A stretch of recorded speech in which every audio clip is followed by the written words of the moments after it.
19 अक्टूबर 2025 की सुबह थी। लूव्र म्यूजियम रोज की तरह आम लोगों के लिए खुल चुका था।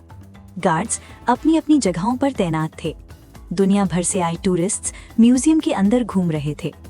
सुबह के ठीक 8:30 बजे म्यूजियम खुले हुए पूरे 30 मिनट हो चुके थे।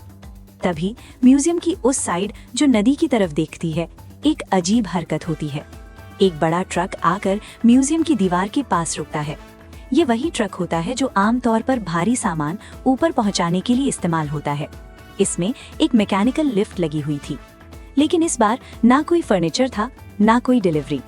ट्रक में बैठे चारों लोगों की नीयत कुछ और ही थी। चारों ने येलो और ऑरेंज वेस्ट पहन रखी थी, बिल्कुल कंस्ट्रक्शन वर्कर्स की तरह, लेकिन चेहरे पूरे ढके हुए थे। 4 में से 2 लोग लिफ्ट को ऊपर की तरफ बढ़ाते हैं और म्यूजियम की पहली मंजिल की एक बालकनी तक पहुंच जाते हैं। यही बालकनी सीधे जाती थी गैलरी ऑफ अपोलो की तरफ, जहां फ्रांस के शाही खजाने रखे गए थे। लेकिन उनके सामने एक बड़ी रुकावट थी, मोटा बुलेट प्रूफ शीशा। उन्होंने बैग से इंडस्ट्रियल डिस्क कटर निकाला और कुछ ही सेकंड्स में शीशे में सुराख कर दिया। इतनी सफाई से, इतनी तेजी से कि किसी को शक तक नहीं हुआ। लेकिन जैसे ही शीशा कटा, म्यूजियम का अलार्म बज उठा। गार्ड्स ने चोरों को देख लिया, लेकिन चोर नहीं रुके। उन्होंने पावर टूल्स दिखाकर गार्ड्स को धमकाया और अपना काम जारी रखा। गार्ड्स ने फौरन टूरिस्ट्स को बाहर निकालना शुरू किया। म्यूजियम में अफरा तफरी मच चुकी थी।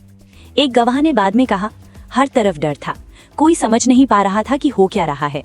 इधर 2 चोर आराम से डिस्प्ले केसेस तोड़ते रहे और एक एक करके कीमती खजाने उठाते रहे। कुल 9 शाही जेवरात।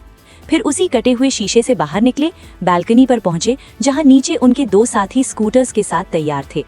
वो लिफ्ट से नीचे उतरे, स्कूटर पर बैठे और हवा की तरह गायब हो गए।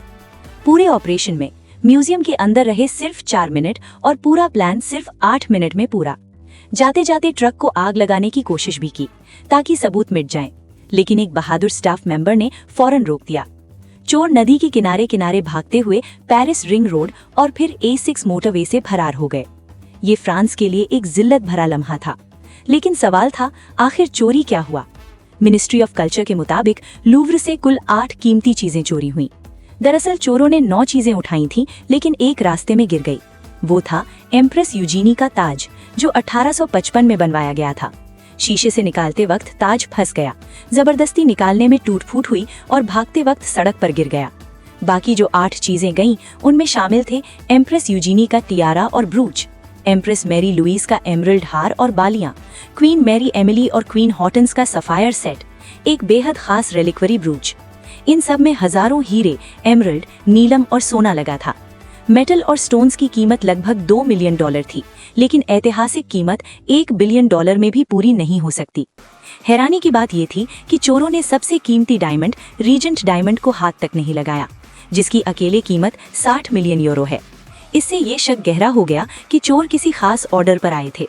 अब जांच शुरू हुई और जो सामने आया वो चौंकाने वाला था। हर 3 में से एक कमरे में सीसीटीवी ही नहीं था। बालकनी को कवर करने वाला कैमरा अधूरा था और सबसे बड़ा झटका, बालकनी का लोकल अलार्म सिस्टम कई दिन से खराब था। अगर वो अलार्म ठीक होता तो शायद चोरी हो ही नहीं पाती। म्यूजियम की डायरेक्टर ने जिम्मेदारी लेते हुए इस्तीफा दिया, लेकिन सरकार ने मंजूर नहीं किया। ये पहली बार नहीं था। 1911 में मोनालिसा भी यहीं से चोरी हुई थी। 1976 में किंग चार्ल्स की तलवार। 1998 में एक पेंटिंग दिन दहाड़े फ्रेम से निकाल ली गई। और अब 2025 में ये सबसे बड़ी डकैती। इस वक्त 60 से ज्यादा इन्वेस्टिगेटर्स केस पर काम कर रहे हैं। 25 अक्टूबर को 2 संदिग्ध गिरफ्तार किए गए हैं। 150 से ज्यादा DNA सैंपल्स जांच में हैं। पुलिस को उम्मीद है मास्टरमाइंड तक भी पहुंचा जाएगा, लेकिन अब तक ये साफ नहीं हुआ कि चोरी का सामान मिला है या नहीं। लूव्र कुछ दिन बंद रहा, लेकिन अपोलो गैलरी अब भी बंद है।